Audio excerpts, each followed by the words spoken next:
Halo fellow YouTubers, welcome back to Triple N Channel. Nama saya Chris.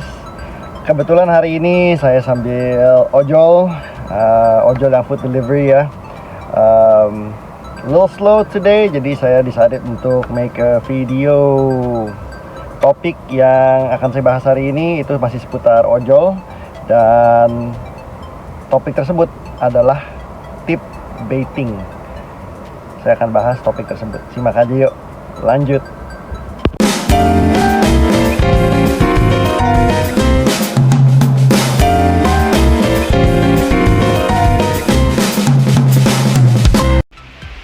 Nah, jadi untuk fellow YouTubers yang belum pernah mendengar term tip baiting, ini dia definisinya.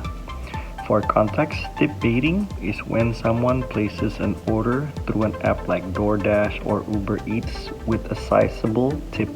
Jadi mereka pesen melalui food delivery app dan taruh tip yang gede, mungkin taruh $15 atau $18 dengan harapan driver ojol yang lihat tersebut ya, wah gede nih, saya harus ambil.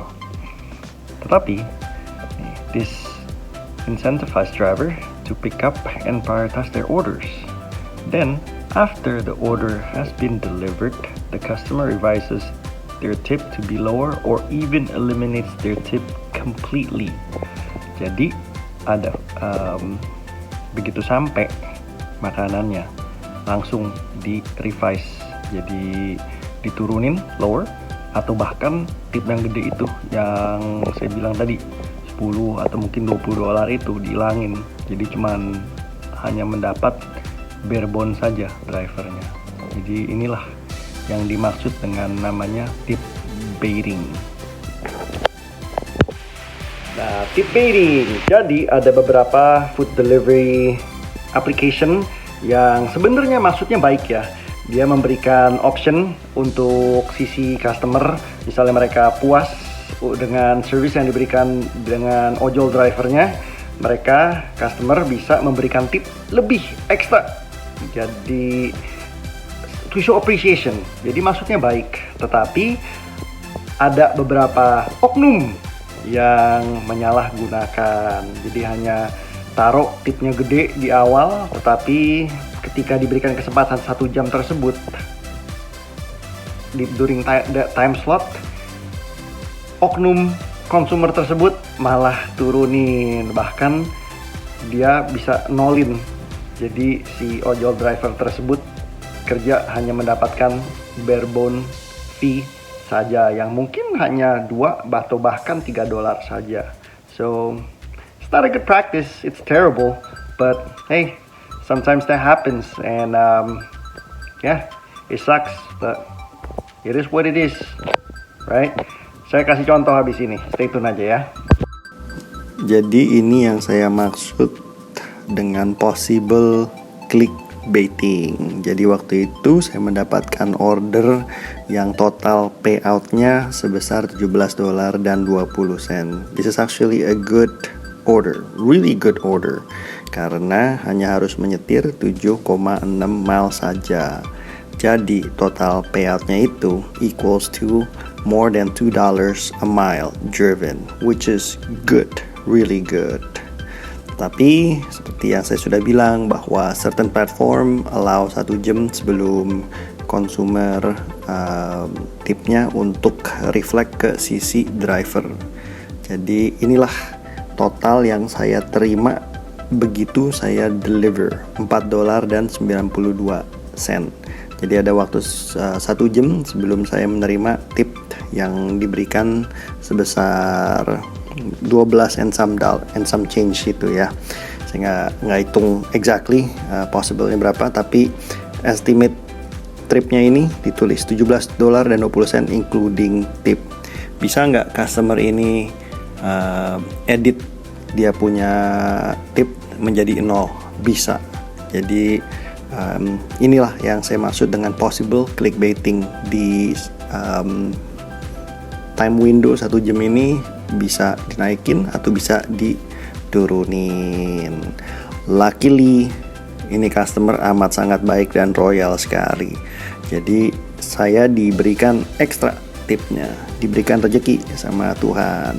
Jadi total tip yang diterima itu adalah $38 dan 49 sen. Nah, ini hanya tip saja ya. Jadi ditambah dengan yang tadi, yang base pay $4.89, total order payoutnya ini, total payout order for this order is actually $43.41, $43.41. Jadi this was a really good order and I got lucky. So ini ya contoh possible klik tip baiting. Jadi ini salah satu case study-nya ya. Nah, jadi ValueTubers udah familiar ya sama term yang namanya tip baiting. Unfortunately, driver ojol itu nggak akan tahu apakah praktis ini dilakukan oleh pihak konsumer itu beneran apa enggak, karena ya tipnya itu tidak akan nongol sampai 1 jam setelah the food has been delivered. Jadi sisi konsumen masih ada waktu 1 jam untuk decide untuk cut the tip completely untuk tip baiting, atau misalnya they're satisfied with the service, mereka bisa tambahin tip on top of what they already put in. So unfortunately kita di sisi driver kita nggak bisa kontrol. We just have to suck it up kalau misalnya if it happens to us.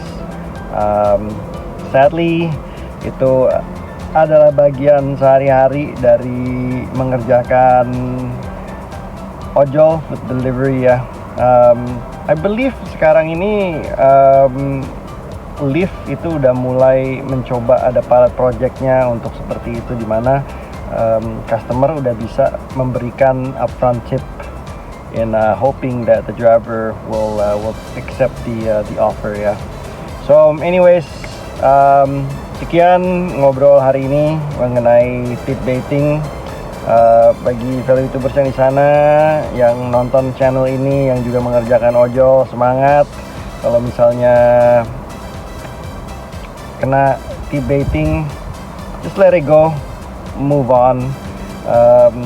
Ada banyak video yang beredar di sosial media, mereka komplain, mereka marah, but you know what, just not worth it. Let it go, just move on.